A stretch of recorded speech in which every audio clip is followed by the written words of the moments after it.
Yo, hold on. Welcome, everybody.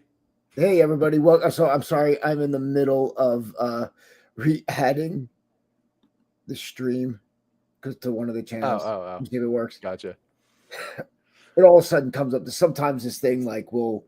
Okay, we're back. All right, good. Hey, everybody. Welcome to the Killer Be Killed podcast. Damian and Josh, the most unlistened to podcast on the interwebs. Yeah. So again, some of the greatest conversations happened before and after the podcast, as they were happening. Always. We need to like show up like 2 seconds before and just not say. I know. I didn't know if somebody Steve was going to come on, so I just came out a little early, and I really shouldn't have. So we're like every time we're like, just stop talking, but we can't. I know, and then we wound up killing the flow. Absolutely. So, and then it's like, all right, let's talk about it again, but it's not the same, right? It's not dynamic. Not the same. So, well, let's see. Hold on. Let me see if our comments are here. As a private chat. Okay, good. Comments. Okay, good. Yeah. So, we're just talking about, there's so much, it takes so much to get me going. It literally has to be a life or death situation. If I have an argument with a guy, I'm like, whatever. I mean, we've talked about this before. I mean, somebody weaving in and out of traffic automatically, like, I assume maybe they got a medical emergency. That's it. And like you said, like, people look at you like they look at the list of martial arts, combatives, military. Oh, dude, happy Veterans Day tomorrow. Thank you for your service. Is that tomorrow? I thought it was on the 11th. I thought it was... Is it tomorrow? It's not. I think it's tomorrow. My social media manager told me it was tomorrow. I think it's on the 11th. Hold on. Let me check my calendar. It is holidays. Yeah, it's on the 11th. Oh, okay. So probably hold on, everybody. I got to. But I appreciate that. Thank you. Yeah, it's next week. That day is I gotta make sure. November 11th. All right.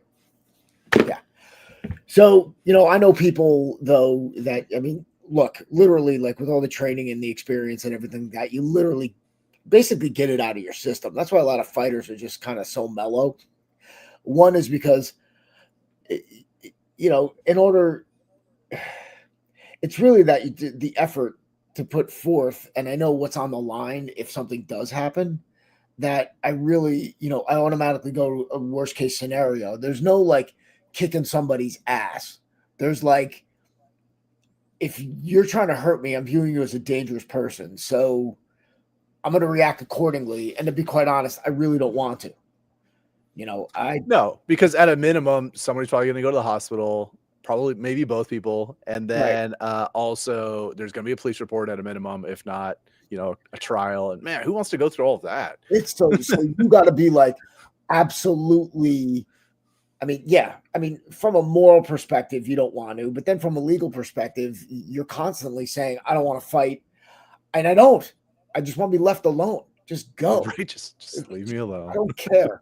Take the parking spot, do whatever. But then I know guys who are trained up, that it might be very closely related to, that still wound up and like shot out of a can. And like, oh, that fucking guy, bro. I'm like, holy crap, man. It is just a lot to constantly be on, and yeah, there's dudes like that. I mean, it's actually really rare that somebody who spends their time training and, keeping themselves in shape, that they actually have, that type of aggression on tap for such low level shit. Like you brought up, I wonder if it's like the inability to actually like naturally flip your own switch, right? And so like because there's no filter there, like you don't know how to trigger it, it just is triggered all the time. Right, that's interesting. Yeah, like you've got to like, okay, go. Right. Like not, not like, no, it's not good time. Yeah, yeah, possibly. I don't know. I took psychology 101. I was gonna say, I wonder if Colonel Grossman would have something to say about that. Right. Having like they have PTSD. I mean, that seems like what that would actually be. I mean, it could be a symptom of it for sure. Yeah, right. Just quick to go. So I don't know. But anyway, yeah, we're having the governor election here in New Jersey now, and election night. So the polls close at 9:00. It's a close race, and then the shit that was going on. You saw what's happening in New York with the socialist mayor, the socialist candidate who was a Democrat. I heard about it. Yeah, I heard about it. Whatever, dude. You know what I mean? You get what you pay for, people. It's true. All I know is shit goes down bad there. My real estate goes up. So, thank you. I'm like, no. So yeah, but that's funny. Like they're talking about like Curtis Sliwa, who is he's the other Republican candidate. He's grabbing like 10% of the vote or whatever it is. Do you know his story at all? Do you know what the Guardian Angels are? Yeah. Okay, so his story started. He was a night manager at a McDonald's in the Bronx during like the 70s. Oh, this guy. Yeah. So let that sink in for a moment. The Bronx is burning. The boogie down Bronx, like it looked like 70s, 80s, and 90s. Like the Bronx looked like, Kuwait after. I mean, just destroyed. Like you could like pull up all kinds of pictures, and there's like constant fires. I mean, it's like like the West Side Story, and like all these things that have come out. Was it the Warriors? All these things that came out, like as theatrical, lighthearted versions of like what was actually happening. Yeah, there were a lot of like every neighborhood had a set. Gang. They all, would rumble again. There were like it was rare that somebody had a gun, but it was clubs, sticks, bats, knives, all that shit. So after he got off his shift at McDonald's, he convinced the guys working with him to go patrol the subways as citizens and like literally beat up muggers. So these lunatics would go ride the subways because cops weren't on there, and they'd ride the rails and literally fight people like Chuck Norris in the jungle. I mean, good for them. Yeah. I mean, it worked. I mean, then all of a sudden it was like, and these guys are like volunteers. I mean, they're obviously later making fundraisers, they got organized, but still they're volunteers. Yeah. So, going around doing karate, wearing the red berets, right? It's like you goof on them, but they're like legitimately doing stuff. Yeah. Right. So later, Sliwa winds up, side note, he did wind up marrying a girl whose family was from my hometown. And the song Raspberry Beret was written about her. Prince. Side note. Anyway, so he wound up, he had his radio show and he was constantly calling out like John Gotti. If people don't know who John Gotti is, he was head of I think it was Colombo crime family or Bonanno crime family. I don't remember.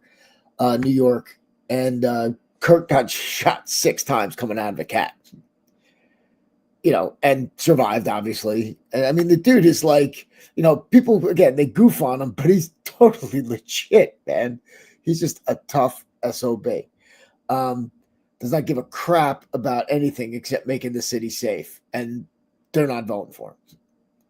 Again, really?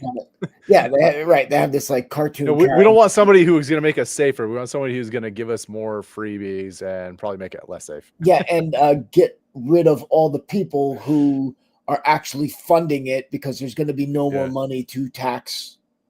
Yeah. It's here's the thing, when you threaten people with means, they have options and they exercise their options, and this is what people don't realize. So what you have left with are the people who are stuck there, yeah, who can't afford to move, and now what? Now what? Yeah. And even the crap with like not prosecuting, low level. And this is what made it work when Giuliani took over in the 90s. It's like they wrote tickets for everything. Jaywalking, spitting, just write everything and enforce the laws. And then before you know it, Times Square and 42nd Street. Have you been there? I've never been to Times Square. Okay. No. So it's very nice. It has like a Warner Brothers, like there's Warner Brothers, there's a Hershey store. It's like beautiful. When I was a kid, if you were growing up and you said, I saw your mother on 42nd Street, you're getting in a fight. there were nothing but peep shows and drug dealers and hookers. I mean, it was disgusting. Yes, our middle school did go there for a field trip for some reason, but all I remember is at lunchtime I bought like Chinese stars and nunchucks at one of the places. Why am I not surprised? But I was just like, yeah, dude. It was like that was 42nd Street, that was Times Square.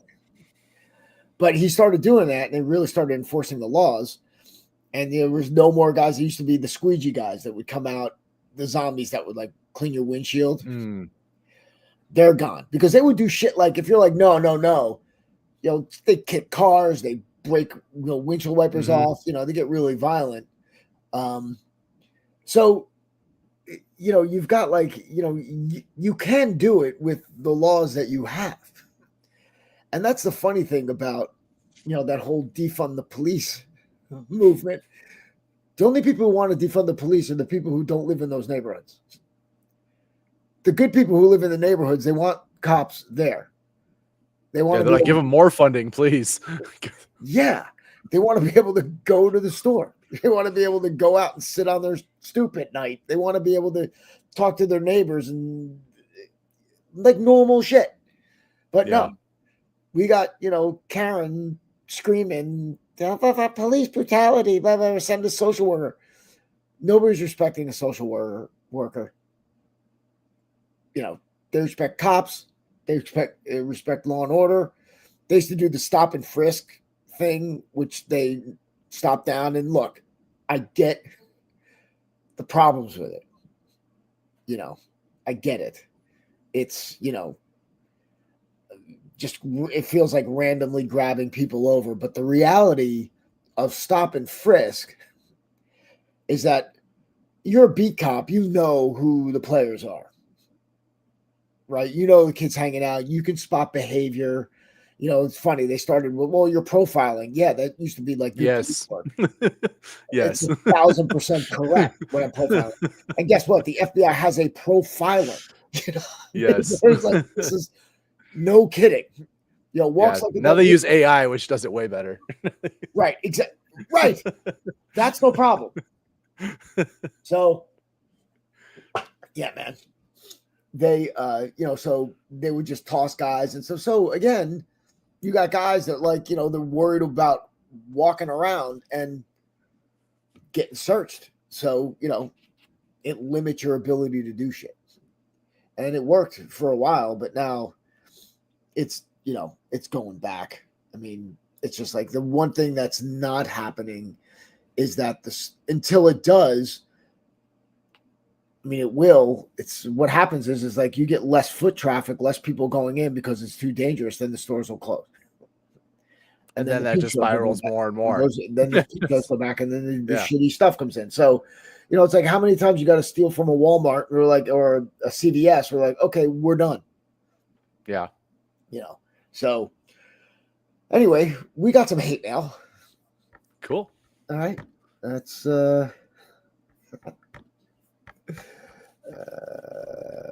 While you pull that up, I've got a profiling story for my wife. Oh, go. So I lived in this one area, and like we lived in like near the ghetto, but you went a few miles the other direction. I think I mentioned this last week, and there was like $30 million mansions and stuff like that. Right. And so it was like up over this hill. So my brother had this Delta 88. Oh, a nice. 1976 Delta 88. Oh yeah, I mean, it's like a gangster car. Definitely.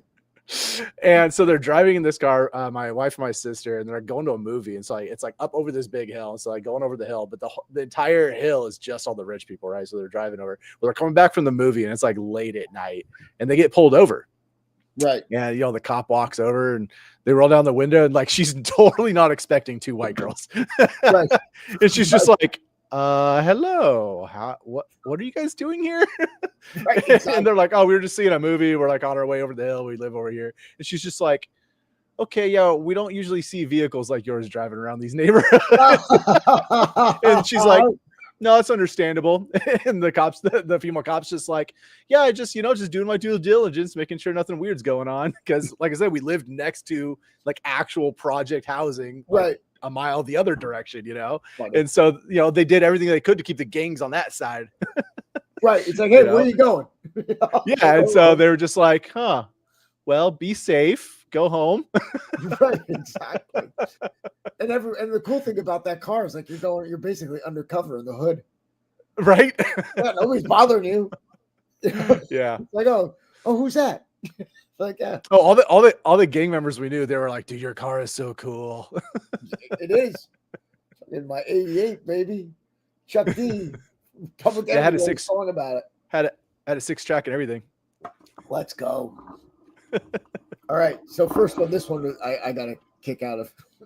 William Dunn writes, Department of Homeland Security, U.S. Air Force, and other military personnel systematically mass murder Americans remotely on predetermined expiration date decided by Homeland Security, using microwave satellite weapons, nanotechnology, voice-to-skull technology, 5G, 6G, 7G military technology. DHS remotely has been inducing heart attacks, cancer, strokes, tumors, mental illness, and yes, even suicide remotely from the cyber department at the Department of Homeland Security. Google Electronic Torture Act Nevada. Read it. It will blow your mind. Now DHS has been expiring your loved ones remotely for decades now. I will remain bold as a lion and covered in the blood of Yeshiva. No, that's Yeshua Messiah. Yeshua, yeah. Yeshua, yeah. Hallelujah. I mean, my response was like, I think someone needs a hug. But yeah, that's someone purely being like, hey, people might read this because it seems like a prominent company, so let me post my thing here. Okay, now let's assume, and I'm going to be honest here, people. I don't know. you know what I mean? I'm like, I mean, I trust the government as far as I could lift it, which is 0. Yeah, so I'm not like going to shit on Bill here. But all I'll say is, like, if this is true and you are doing this, Bill, why are you posting it on Facebook? Yeah, don't you think you're next? Like, you know what? Like, someone's like their fingers hovering over a William Dunn button. And they're like, should we? No, let him keep going. Let him keep going. Keep going. Because because that's the other thing. I mean, the best thing to do is to just put it out there. And then, like, people, like, it sounds crazy. Yeah, and people are like, oh, that's totally not real. Whatever. How do you know? Like MK Ultra, right? Right. When MK Ultra was first, whispers of it back in like the 80s and 90s, people were like, oh, that's not real. And now the CIA is like, yeah, we did MK Ultra. That was a real thing. Right. And they're still doing it. And you think they got worse or better at it? Yeah, they just got better at it. They're like, all that primitive stuff, works, that's gone. We don't do that anymore. As I read this and I have fun with them, but this is not, but I don't know, right? I mean, I've seen some interesting stuff about like signals. I don't know if it's like type of microwave or what, but it's kind of a conspiracy, but the government admits that it happened, but they're not they don't want to share it out there. But I forget which country it was, but apparently they targeted a whole bunch of our ambassadors and their families, and like all of them now have these crazy symptoms, and they all have the exact same experience, and and it was like some sort of sound wave weapon. They could do like sound wave and frequency. 1,000% agree. Yeah, I agree, because Like there was a patent for a guy that was using sound waves to cure cancer and other diseases, and government bought it up. I mean, like Yeah. the government buys patents that they feel are like too disruptive, or could be like, Weaponized or whatever. weaponized, Yeah. weaponized Yeah. or Yeah. something like that. I mean, you know about Nikola Tesla.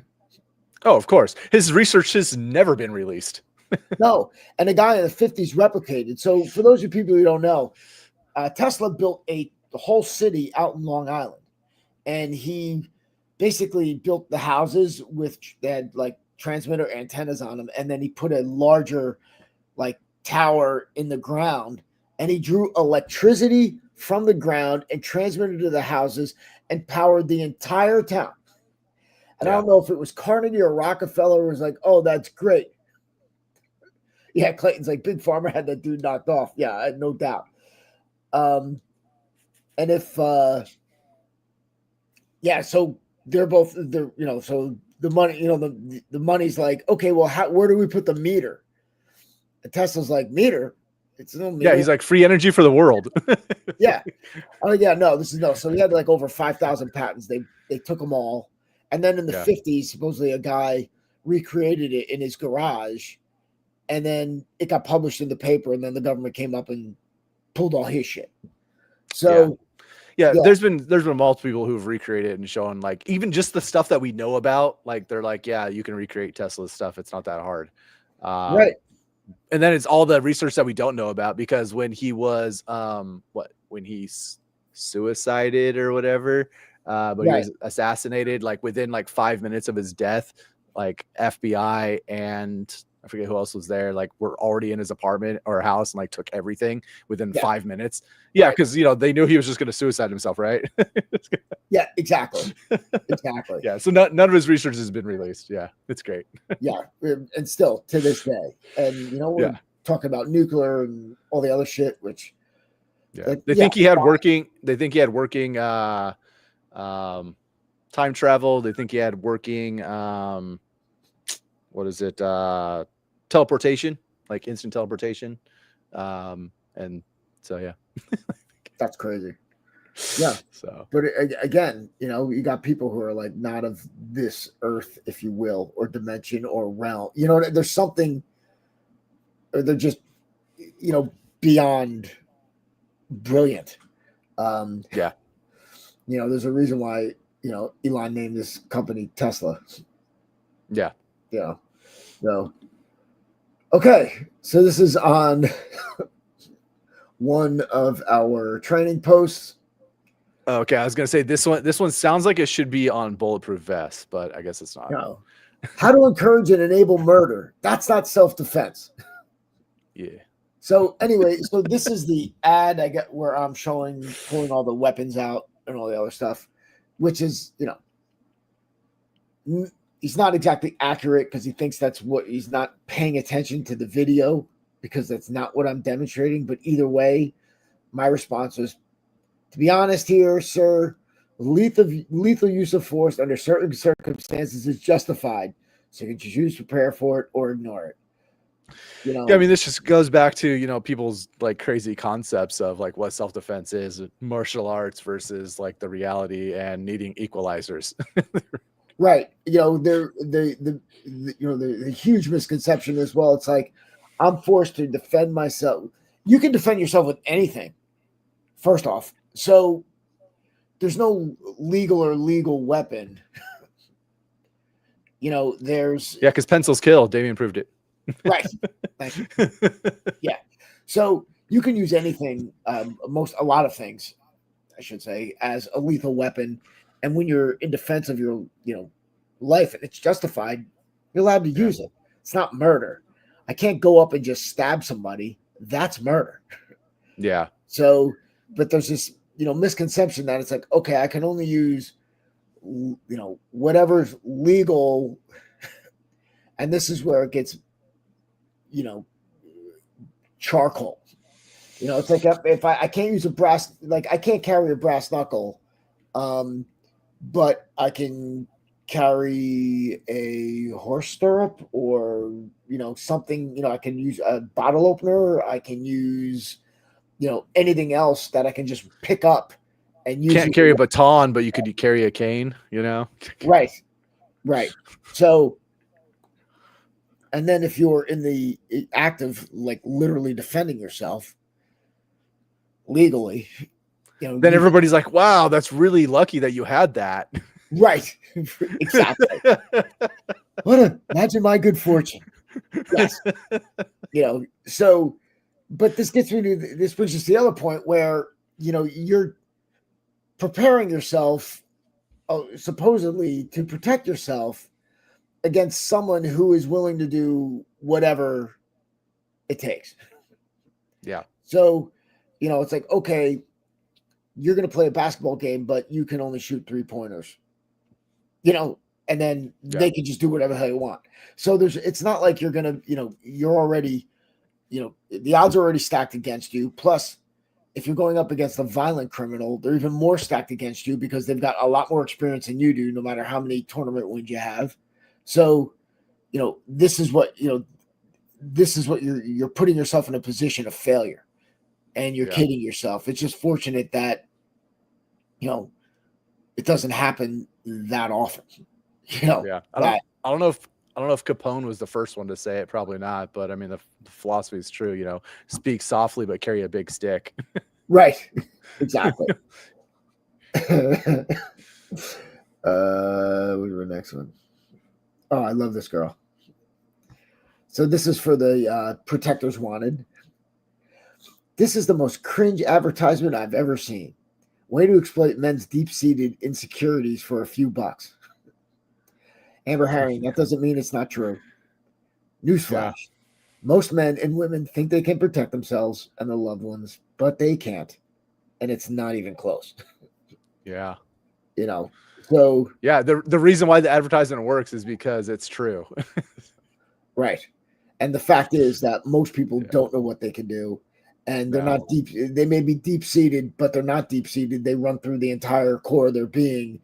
And you have people who are, who don't have a plan, and who either get in over their heads, or they wind up, as we were talking about before, overreacting and overcompensating in a way where, if they had the right type of training, they could probably just avoid the whole fucking thing. And not, but this is like, yeah. I think there's like generally three people with this, right? So you've got those that have never had anything bad ever happen to them, and they live in a world of like rainbows and sunshine, and they just don't care, right? Right. And then you've got those people who know that it's not rainbows and sunshine, and they have anxiety over the fact that they can't protect themselves, but they don't know where to start. Yeah. And then you have those people that decide to actually do something about it. Right. Because you'll see the comments underneath, like, awesome, very awesome, thank you. Because the guys have been the people who do something about it, by the way, aren't offended. No. They're like kind of inspired, Yeah. And that's it. And even those who like feel like they're pretty confident, like I was when I was a kid, and then all of a sudden I encountered a real situation. It was like, oh, I found myself lacking, and then I immediately went and did something about it. Right. This is another one, which I love. Someone posted fucking psychopath. I'm like, stay at home, and this may be my favorite moment this week, and it's only Monday. Excellent. Yeah, that was fucking great. Yeah, I mean, that was funny. You should have been like black belt comment. Right. Oh man, I suck. Yeah. Missed opportunity. Really? Damn it. I got so excited. Oh shit. So, this is actually good. He's like, the no-R pricing is absolutely ridiculous. I'm willing to pay for the quality. This pricing is just beyond my budget. So no armor on the backpack is like $360. It's beyond my budget. Would love to utilize it with my existing armor. And I'm like, okay, fair enough. How often do you wear your armor in public? Do you take it to work, travel? And he actually, where is he? He responded. He's like, I am sometimes a photojournalist covering political events and protests. I wear it sometimes concealed and sometimes visible and identifiable as press. And when teaching LEO military hand-to-hand tactics, you do that in a, okay, I guess. Cool. It varies from a few days a week to a few times a month, more than I often did in the military, oddly, LOL. And I have to keep it light because of physical issues. Having to carry my gear would be convenient, non-threatening, obtrusive, still necessary for sure. My response is, okay, got it. Thanks for that. Obviously, there are times you can just use a plate carrier and it doesn't look out of place. So this would be for all the other times. That said, I don't even know what I said. Okay, that said, it's not basically it's not a JanSport. Yes, that's what I said. Basically, yeah, this is a JanSport. Just the construction alone takes triple the labor. Plus, we do have to meet some high standards for agencies that use them, who basically abuse the snot out of them. And then, we take these every time we travel, go to the mall or something, or watch the kiddies play sports. I'm sure you see the application. We do have payment plans. If you break down the cost and convenience, and then I didn't get the rest of my comment, but I basically said, thank you for your comments and thank you for not being insane. Yeah. It's look, it's fair to be like, I want this, but it's outside my budget. That's fair. I get it. I'm not hating them for it, so kind of wanted to. For everybody who wants to know, I don't own Damian's body armor because it's still outside my budget. Sorry, I gotta fix that. It's okay because I know it's quality and it costs money, right? Yeah, I just keep forgetting. So anyway, but to his point, but here's a guy who is actively doing this stuff, and if you work out the cost, if you were, it's literally $1 a day to take it with you wherever, and over the cost, it just starts to pay for itself, especially if you have your own armor. And especially if you're like, okay, I need to wear this stuff. I'm like, what did you spend on armor? Okay, he could have bought some, if he's got light, he can't have steel plates. So he's either paying, if it's from China, he's paying maybe a couple $100. If it's from the US, it's like $400 to could be $1,500. Yeah, some of these are insane. So yeah, but these are guys who have generally military contracts and don't give a crap about selling to the direct-to-consumer because it's a pain in the ass to do so. Yeah. So now this guy. For everybody who's wondering, I do have armor. I just don't have the backpack. What armor do you have? I got mine through Spartan. Steel or poly? Steel, yeah, steel. How much they weigh? Well, I haven't weighed them in a while, but I think it's roughly 38 pounds for front and back. If I'm wearing my side plates as well, I think it's upwards of like 42. Oh. Yeah, it's a lot. But, I wanted, so for everybody out there, I specifically wanted steel, okay? Because I wanted, I was thinking like, post-apocalyptic civil unrest scenario. And I wanted something that would stand up to like multiple abuses before I had to potentially replace it. And so I was like, I know it's heavier, but I'm going to grab steel. And so it was a conscious decision. The steel lasts forever. Yeah, for sure. Unless someone armor pierces it, like you're good. Like there's this story of a dude that I knew when I was younger. He was a combat controller in Vietnam, and they were field testing steel plates. And this is when armor was like first coming out in the military. And he said he showed up in country and they handed his like the person he took like the place for, like his whole like team, like that team handed them their body armor and was like, here, wear this, it'll save your life. And then he told me all these stories about him getting shot and it saving his life. And then when he left country, he was like, here's the armor, it'll save your life. Like they just kept rotating it through. Right.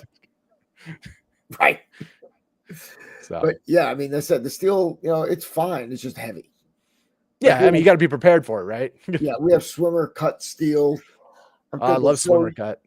That's gonna be my next investment is swimmer. So you're looking at, each one is about 6.25 pounds. What was it? Hold on. Yeah. Ta-da. So yeah, it's about 6 and change. Small coated. Yeah. Yeah. But yeah, it's not that Yeah. heavy. It's just it's just, when you're getting over I know dudes, I've heard of guys putting like 20 pounds in the plates in the bag. I'm like, it's not rated for that. Like, we're not warrantying that. And be careful taking it over your head. Yeah. I'd have to see how much mine weigh, but I know it's decently. It weighs more than my weighted vest for like my exercise weight vest. Right. Yeah, of course. And that's 20 pounds, so I know it's more than 20 pounds. Yeah, well, I mean, you could very well. Yeah, you could each plate. If you're 30, I mean, they could be damn near 17 pounds each. Yeah, I don't think they're quite that. I don't think they're quite that high, but they are pretty heavy. So yeah, it is a heavy lift. So here's our buddy Andrew. Love the hat. Textbook BS you teach will get self-defenders killed. White belt comment. Please point it to a tactic or a program, and we can discuss it. And then I'll put the U in the you'll poke your eye out file. And then I'll put you in the I can't even read my own stuff. And I'll put you in the you'll poke your eye out file. So these are like, when I get these things, when people say like, I got to think of a better comment, but it's like when people do that stuff and they say, you'll die doing this. It's like, you'll poke your eye out, kid. That's what it reminds me of. Right? And my thing is like, if this is the textbook answer, then what's wrong with that? Because obviously it works. You should be like, yes. Have you read Self-Defense for Dummies? That's the textbook, and I wrote it. So now here's his response again. I'm only a comment, not worth your time. What it's worth, your time is us calling men soft and weak. You ain't got a clue. And my response was like, and you say that while you're wearing that hat. Okay. What kind of hat is it? I can't tell. Where is he here? I don't know if you can. Hold on. Let me see. Where is he? There he is. Oh, nice. He's got the hat and the bandana on. Again, this is like typical. It looks like he works out though. He does. Definitely. Oh, for sure. But look, if you are, calling, yeah, I am. And yeah. So that's it. He kept going on. I mean, the whole I'm only a comment, not worth your time. Why would you say that? What would you? I don't that one. You should be honored then that you should be like, you should be honored that I found the time to comment to you. Right. I don't understand. So that was like not worth it. So what did you expect to happen? Nobody? Yeah. Say anything? I don't know. It's weird, man. People are weird. Yeah, for sure. I'm like, and again, I never know, what's real or what's not with this stuff. To be honest, that's why I think your approach is great, right? Because even if it's a troll, you're kind of like trolling them back. Yes, right. Yeah. So I found something that I thought would make a great drill, and it was a prank, but I think it's really good to demonstrate. Think it's still a good drill? Let's do it. Yeah.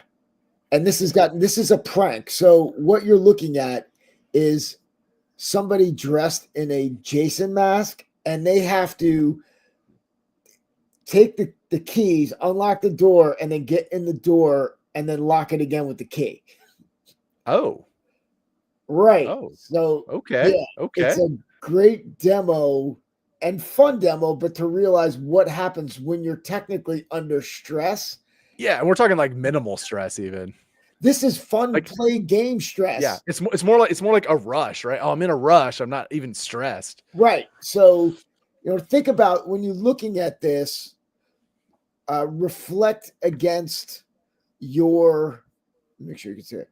Reflect against your, training and what you would do if you really had to do this. Yeah.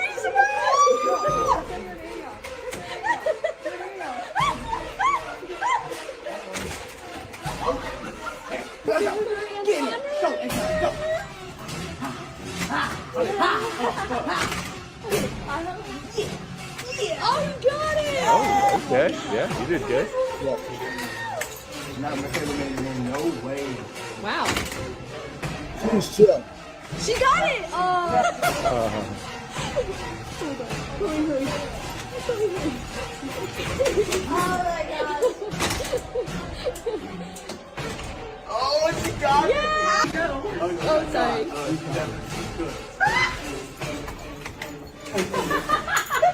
Oh.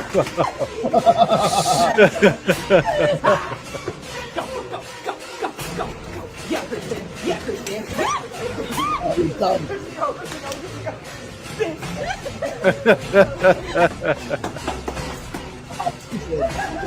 Go, Damian, go! She's got it. He walked away slow.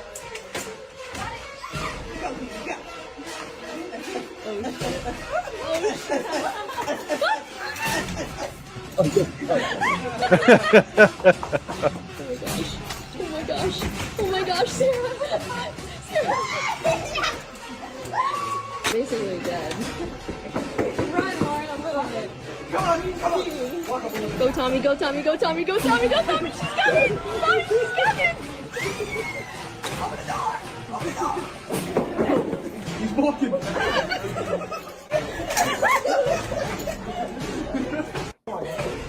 So, yeah, man. You know, So the ones who were the calmest did the best, obviously. right. If you but even if you let yourself like get even taken up a little bit, but again, just looking at that, you're seeing, what happens, like a simple, like all of a sudden, like how every little detail becomes critical. Like you're putting the key in, you got to turn, now I got to pull it out. It's just everything all of a sudden gets so exploded and that's what we're talking about. Yeah. It's like how you see my guys carry a sword. Right. Yeah, there you go, Clayton. Everybody can see it. That guy right there carries a sword. Right. So you're looking at, so when you're talking about like doing things, when you're seeing, I mean, that's like something that everybody has done. I would say probably, less now, but for the most part, hundreds of times. Yeah, not too realistic. None of the chicks tripped. I mean, I give them credit, man. They were all most of them were wearing heels. Right. And in the movie, yeah, somebody trips. But like you're looking at this and it's something that everybody does, a lot of times every day. I mean, our generation, definitely every day. Open up, take it out, open up, take it out. Now you have to do that under stress. So would you say you practice like a specific wrist grab defense more than you put in a key to a door? Oh, absolutely not. Of course not. Right. So think about that, right? So now you're expected to be like, hey, I've got this, I've got this move. I got it down. I did it 1,000 times. So wait, are you saying that a lot of the wrist grab defenses and other things are fine motor movements? I might be saying that, Josh. Right. It's like, and that's why, when you're doing this stuff, like, oh, this is, basic or whatever. I'm like, dude, you're watching people playing around. All of a sudden they can't do anything. They do something they do every day under stress. Yeah. And now you're expecting someone to memorize multiple, like I said, like the self-defenses I had to learn like literally hundreds. Yeah. For wrist, sleeve, shoulder, choke, bear hug, rear choke. Oh my God, man. Dude, I remember I went to this, like my little brother had got a free karate lesson or whatever. And my mom was like, well, why don't you go with him? And I was like, all right. So I went with my little brother. I was probably like 16 at the time and he must've been like 11 and, or 10. And so we go and this dude gives us the wrist grab defense. Right. And it is the most convoluted process. It's like grab wrist, rotate, break elbow, knee. I'm like, as he's showing me this, I'm like, this is my free. I'm like, this is a free lesson. Right. You chose like the most complex thing to show somebody. Right. Even at like 16, I walked out of there and I was like, this is a joke. No, absolutely. I took to my mom. I was like, do not sign him up for this place. Like, if that's what he chose to teach on a free lesson, this place is not worth it. And that's he's leading. He's leading with his best. Yeah. Think about it. You're like, okay, yeah, they're only kid. They'll love this stuff. They'll love it. Blah, blah, blah, you know, and you're like, this is, yeah, no. And that's like what most of what everything still is. Yeah, it's crazy. Yeah, I would think, you know, it's like, it's funny because like the UFC, and again, like, I think we're kind of part of the problem because they say a lot of the same things that we do. It's just that they don't do what we do or how we do it. And I mean, I remember not too long ago, a guy I know, he's like in the BJJ and we're talking and he's like, okay. So I'm like, you know, I'm like, all right, so we're standing here, you know, and I just started with the drop step and edge of hand. He's like, what the fuck was that? Right. And he's like, I'm like, oh, dude, I go, you know, what are you going to do? I go, okay, you know, you want to, this is what, like, you're coming in. I'm like, you come to attack me, you know, we're like in his living room. I'm like, dude, if you really want to know, I'm like, he's like, what would you do? And you're like, hoopla. Yeah, I was like, bang. And I just kept going. He's like, all right. Kept going. He's like, what the fuck was that? I'm like, that was just me doing what, you know, you're like, that's it. You're like, was it not effective? Right. And it was funny because it just like kind of short circuited his shit, you know, because he was like expecting, I was like running him over and hacking the crap out of him. And he's just like, what the fuck? I'm like, dude, barrel him over on the couch and you're like passive. And he's like, I don't know what just happened. Right. I'm like, yeah, man. I'm like, that's kind of, it's like, holy crap. I'm like, yeah. I'm like, you know, it's out there.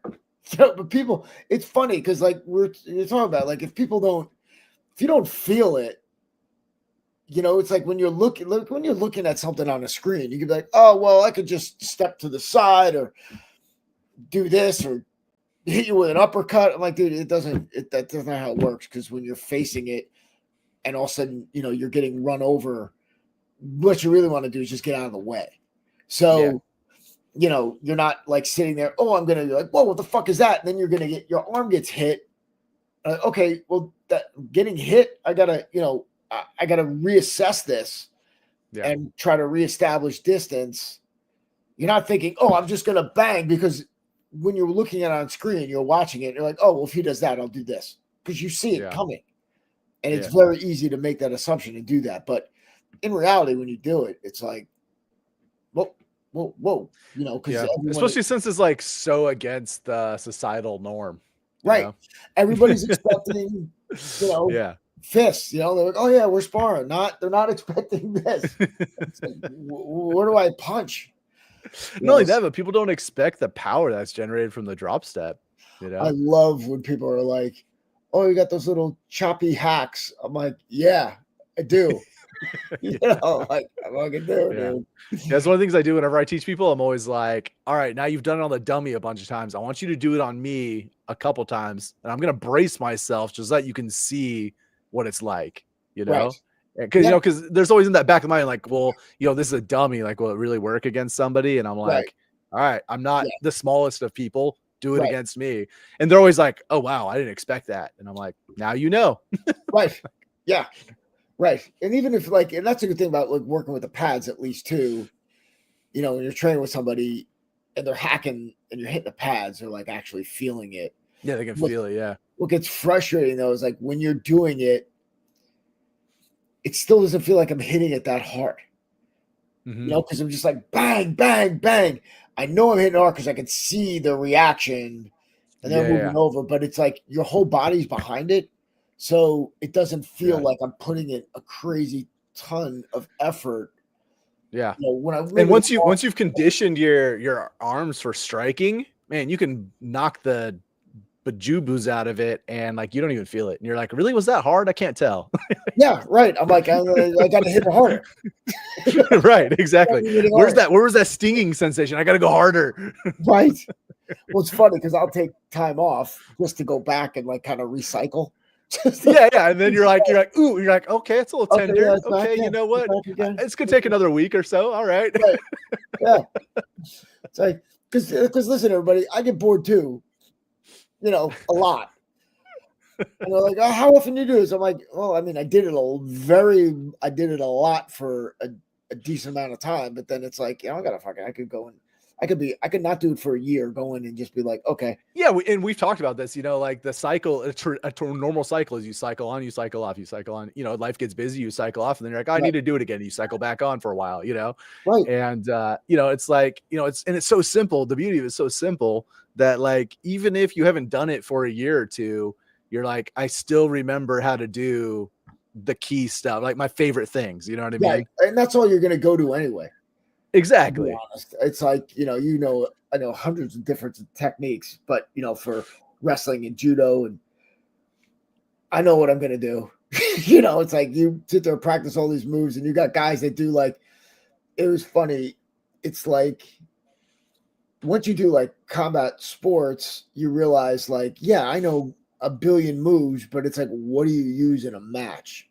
Yeah. You use like 5 I got like maybe like 4 or 5 takedowns. I got my 2 go to Sunday, these are my boys, and they got the backups, and then stuff is usually a hybrid of those.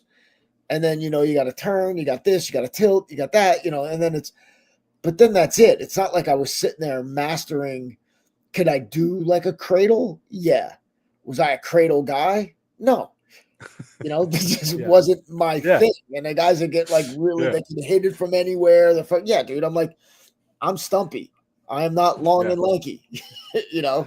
Again, I know these moves. I've seen them and practiced them, but what comes out of me is just only a little thing.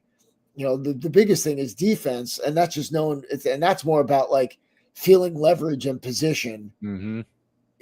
Not, oh, that's a half. You got the basic shit that everybody does. And then, when you're starting to get like stacked up or something, like you just feel like you're losing your grip, and guys get taken advantage. Like that's where you're fighting it. So, but yeah, like the other stuff, I mean, it's the same thing.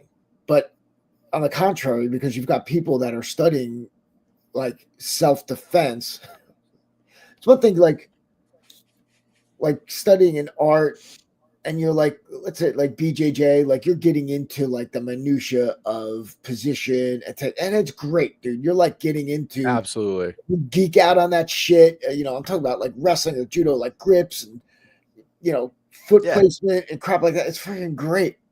But again, when the shit hits the fan, it's like, I think it's just more of a deeper exploration of your body when you're doing it.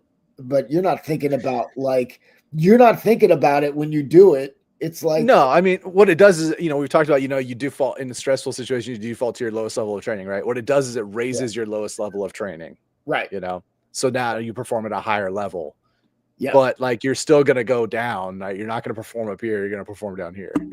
Yeah, and it's like, I was talking to it's funny, I was talking to one of my old coaches Saturday night. One of my buddies turned 50, and I don't know, he's good. His name's Coach Stroker. It's his real name. He does like, now he's retired. He does like, he was a teacher and my coach. He does a lot of motivational shit, really into yoga. He's like 75.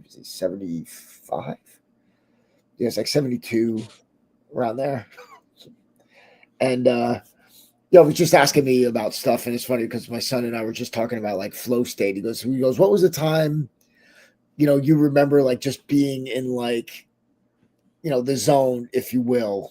And there's been times in my life and like matches and things like that where I have been, but the time I literally put it like all together for the longest amount of time, believe it or not, was my junior year. I didn't wrestle my senior year in the state tournament.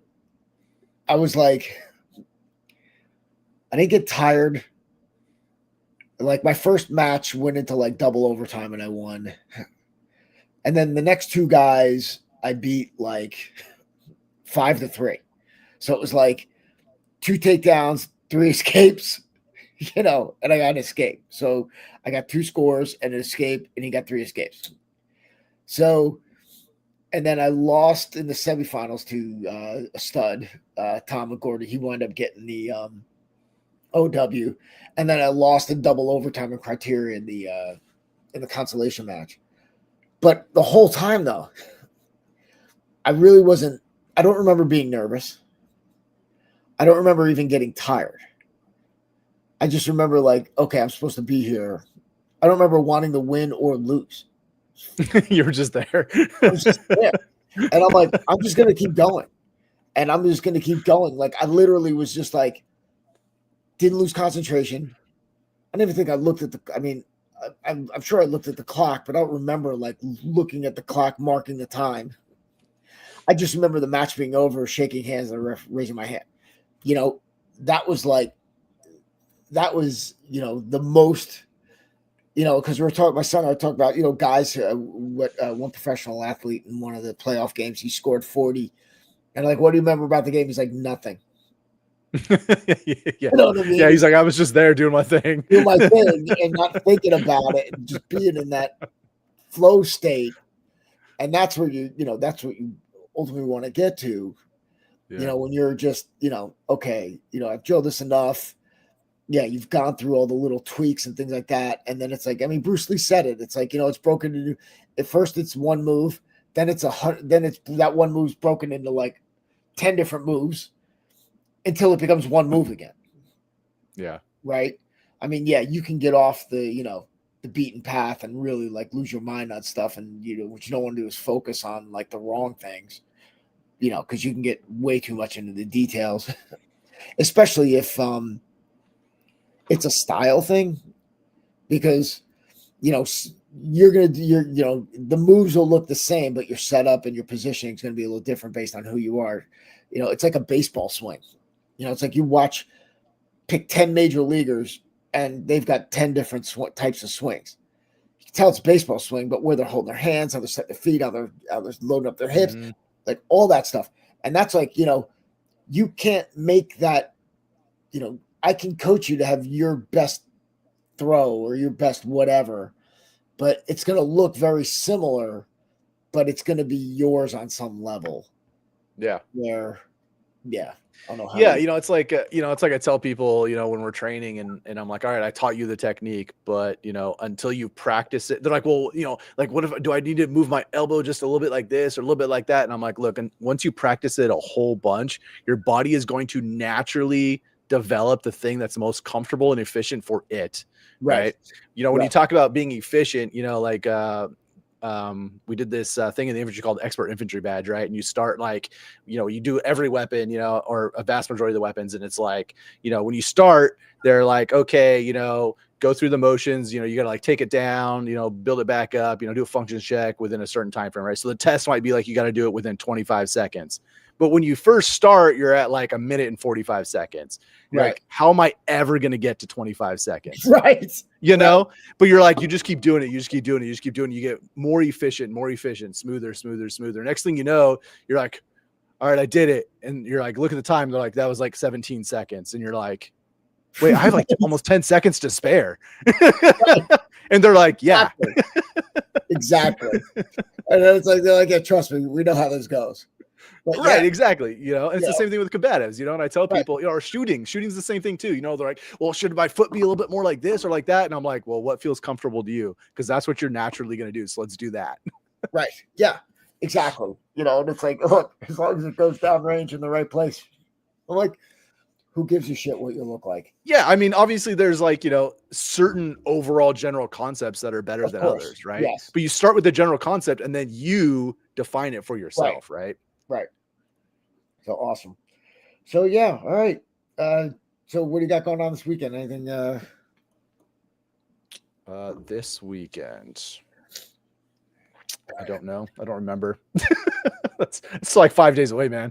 I know. Well, we got my 29th anniversary this weekend.